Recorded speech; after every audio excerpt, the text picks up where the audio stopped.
Yeah. So we were saying about this guy who invited us in his room, and then when you go, he gets out these packs of jewel, the pick and peel ones. Yeah, I mean, for us, the normal students, we had the diluting one, the ones that you have to dilute to taste. Yeah, but this one, yeah, so I'm like, hey, this guy, kwani, who is he? It seems like he knows people or something too. Yani. But anyway, he's very gracious. He invited us to his place. We had meals, but he also used to never really single out anyone. He just used to invite us as a whole room. So the four of us will go there and those guys. So we continued the friendship. Friendship continued. Just generally, we'll meet in a Christian Union, we'll meet in classes. We're in the same class, so we'll still meet in the classes, meet in CU, class fellowships, just normal services. So all this up until some time. There's a time when we had like a moment kidogo where we just exclusively had a moment where we shared a little bit of our lives, our families, and realized kumbe our stories are almost similar. And I think that's the point where it's like almost, where you have that aha moment or you strike. Click. Click, yeah. Click sounds better. yeah, so that time. But that's how we continued. And then somewhere in third year there, that's when we officially started dating. And around this third year, remember, that's the time I just gotten into leadership, Christian Union leadership, and now here getting into a relationship. At a time when really previously the CU leadership did not consider relationships that highly. People used actually to finish once they have handed over their positions, and that's when they will get into relationships. But I was in the middle of all this going on. But we continued well. And one of the things I can say actually that ended up being a blessing in this case, just being that in leadership, exposure to so many speakers, some of them very gracious to, always want to call your side, okay, do you have someone, are you dating? Yes. And they will keep on, giving insights and information, guiding us on what to do, how to do. One of them, a pastor, one time, invited us to their place for a sleepover, and that's when they introduced the concept about when is your wedding date? They're like, what? Okay. We had never really thought about it in that light. So they brought such concepts. Also, one of the time, one alumni was coming to speak, and as they were speaking, that's when they told that, I got married during internship. That caught our minds, like, okay. And wanted to hear more about this. And these people actually worked with us, even getting to the point of being our best couple during our wedding, because they had done this before. It was easier to encourage us through the way. This is an interesting way to even usher in something about accountability. Were there other people maybe in your time when you started dating that helped you be accountable to each other? So we had also our peers at that time. Yes, we had our peers like classmates or people who were just fellowshipping or serving together who were also in relationships. And around the same time, we actually formed a group of these people who were relating. Then after service, maybe Friday services, we didn't have so many meetings, but just, once like every 2-3 months we would meet and talk about and just the whole element of being relationships, the struggles that we face or the joys of that. That was really helpful. So actually we had people who knew, so-and-so is dating, so-and-so, and, can almost keep on checking on each other frequently about that. So we had like a group of accountability. And also at some point when we were in 6th year, we were organizing for a Romance 101 discipleship class, which is led by the Gadhukus. When they came, we formed a group. We were just like 5 couples. We formed a group who were the ones who were spearheading, like helping out, just the logistics of things around and all that. And so I found that also very helpful. Because we had people, we are also working together in this. When you were joining school, okay, not rather joining, maybe somewhere that year there, tulikuwa tunasikia kulikuwa na fellowship ya uko kwa Mabati. So I'm not sure if you're the guys who started that fellowship where those who are dating will go your section ya AIC kwa Mabati wanaomba, then they do like a Bible study, and just ask each other about how they were doing. I'm not really sure which year was it was ending. But okay, it's something that brought also a lot of questions, because I think at that time was a period where many people weren't really into that, because kuna relationships zilikuwa zinaenda nje kidogo. And maybe what will you advise maybe someone who's not sure and they want to start a relationship the right way, because maybe they're afraid of this accountability part, or someone else is not maybe steering them in the right direction.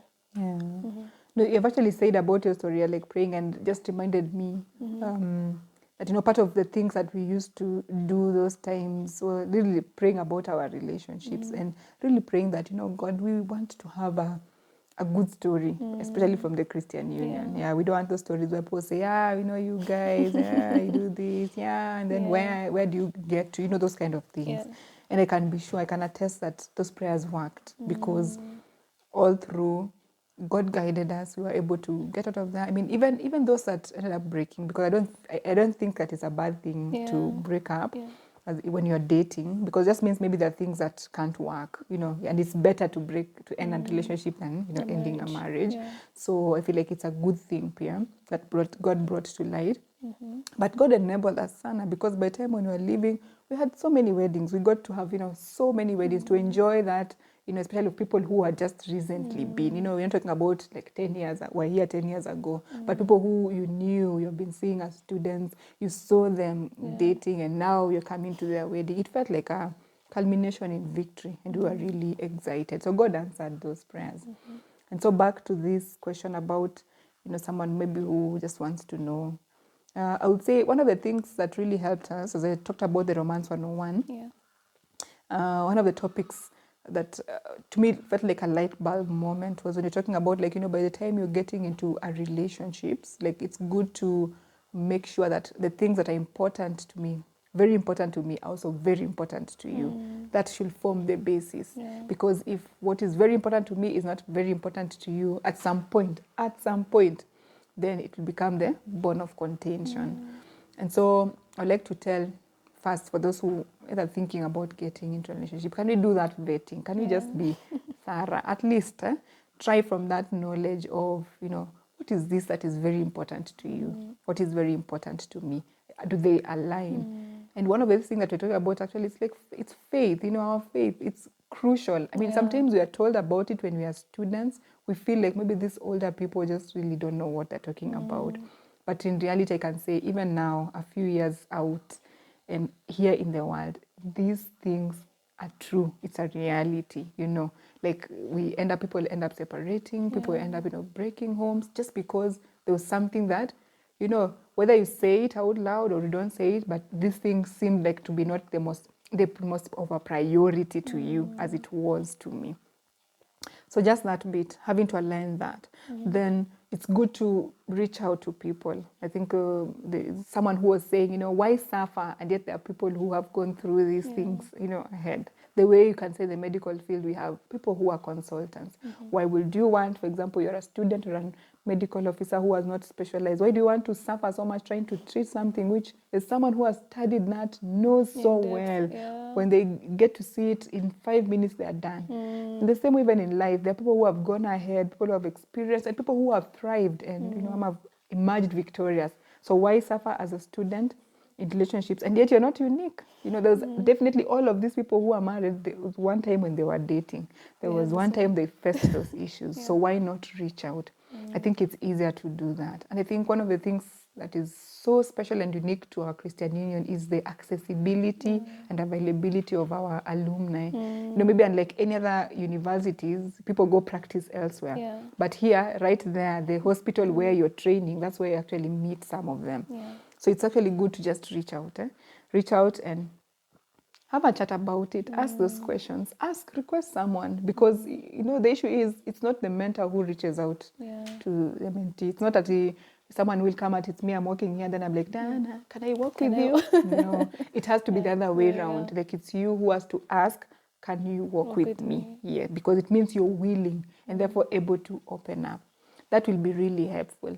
But the other bit will be to say, also looking at the time that is ahead, you know, and we're thinking about issues, when are we getting married? Because it's all about you're ending in marriage. So if you feel like the time is too much, you know, there's a lot of time, then you can as well say, okay, let's just postpone this until the right time, you know, when it's almost close there, so that we can get into this relationship.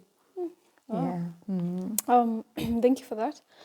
I think when Gusha, how we say there's nothing new under the sun. And I love how when you ask people who've gone ahead, you put a picture that, huyu mtu ni mzee, sijui nini nini.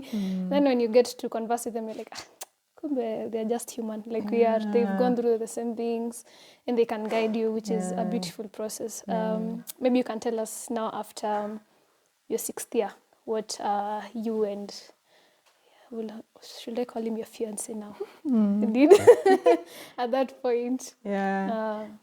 So of course, after we had just finished 6th year, had just gotten our results, then he proposed in a very interesting twist of events, but he proposed. It was so unexpected. Of course, I knew this is the guy I want to get married to, so let's not get it twisted about that. But I think it's just the way in which he brought up the whole scenery and everything. And after that, we had our graduation. Then he came home. Like the next month, he came home. Set up an agreement, said what his intentions were. My dad was very gracious. He accepted. We came for a second visit. We had, dowry payment. And then after that, now we had our wedding. So in a span of like, I would say 10 months from the time we had graduated, we already got married during our internship. Yeah, so that's exactly how things went. I would say culminated now this dating relationship into now a marriage. Yeah, that's how it has been.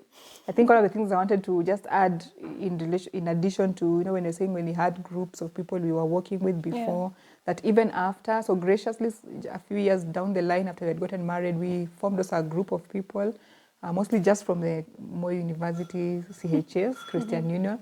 A few of them, we are about 7 couples. We came together, formed a group, and we have been working together now. It's 5 years in, just people who are married, continuing with the accountability, because we're not taking it like, once you're married, now you've reached. We only reach when you get to heaven. As long as we are here, there are many troubles. We really need one another to still keep each other in check concerning the different seasons. Right, like right now, most of us, that group are people who are doing further studies. There's a way it just implicates people have young families, people with jobs, but all those kind of things, they have direct impact on how our marriage works. And so it's just so important that we keep on putting each other in check, asking each other questions, questions that no one can stop you on the road to ask you. But these are people we have given permission to keep asking us, how are you doing here? How are you doing there? What is this? What is that? All that kind of things. So we're working together. All this again from this Christian Union. I hope you're just seeing how these stories come back all to, we had the Christian Union and now forming this group of people. We feel so close. It almost feels like we saw each other as merely students, broke people. We ate ugali and skuma. We had forms, the way you're saying, we go those overnights, pray, go to the mountains, do what. And now we are here, have jobs, we're working, we have a family, we are married, and God has just been gracious through this journey. Yeah. So that's the bit I wanted to say about that. I don't know if I had answered the question. Yeah, I think it's answered. Yeah. So this is now in 2016 marriage? Yeah, 2016 internship. During internship. So we started internship now in 2016 January. 2016 February, end of Feb. Wow. You can also tell us maybe your husband's name. It's called John Ajichi, Nathan. So all those people who know him from the other side of Bomet know him as Nathan, but the people who have grown up with him, they know him as John or Johnny. But yeah. So we got married that time. I said we joined internship end of Feb. When we reported for internship, the first thing we did was to go to the med soup and say our intention to get married.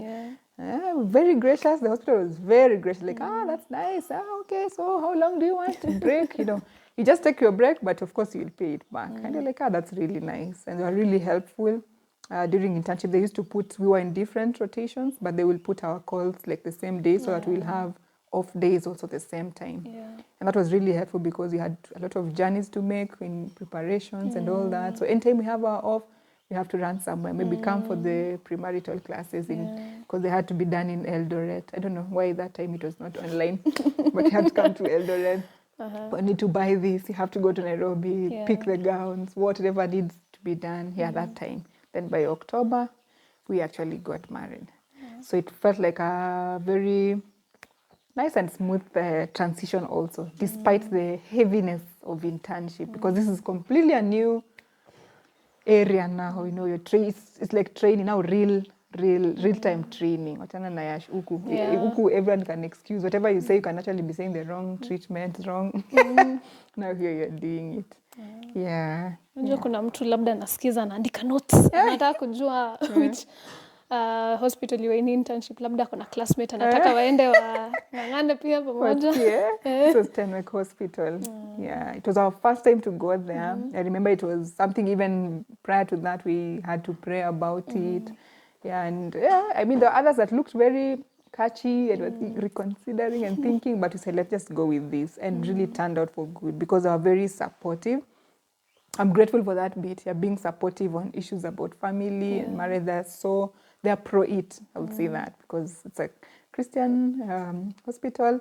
So they really encouraged us. It felt like we're doing a good thing. I just remember clearly, even by the time when I was getting married, I was rotating in obstetrics.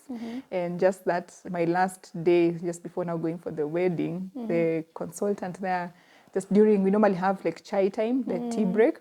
So she organized something nice, like, brought some cakes, like some sausages, and then they sat all of them there with others. So the consultants were females, and they both were married, and then just sat with the others and, gave us tips and talk. I thought that was so gracious. I mean, it's not a must, but for someone to think about that and to do that for you, it felt, it was just more than, just to talk well about us and advise us about marriage and just to show that they were happy about what we were doing. Maybe in a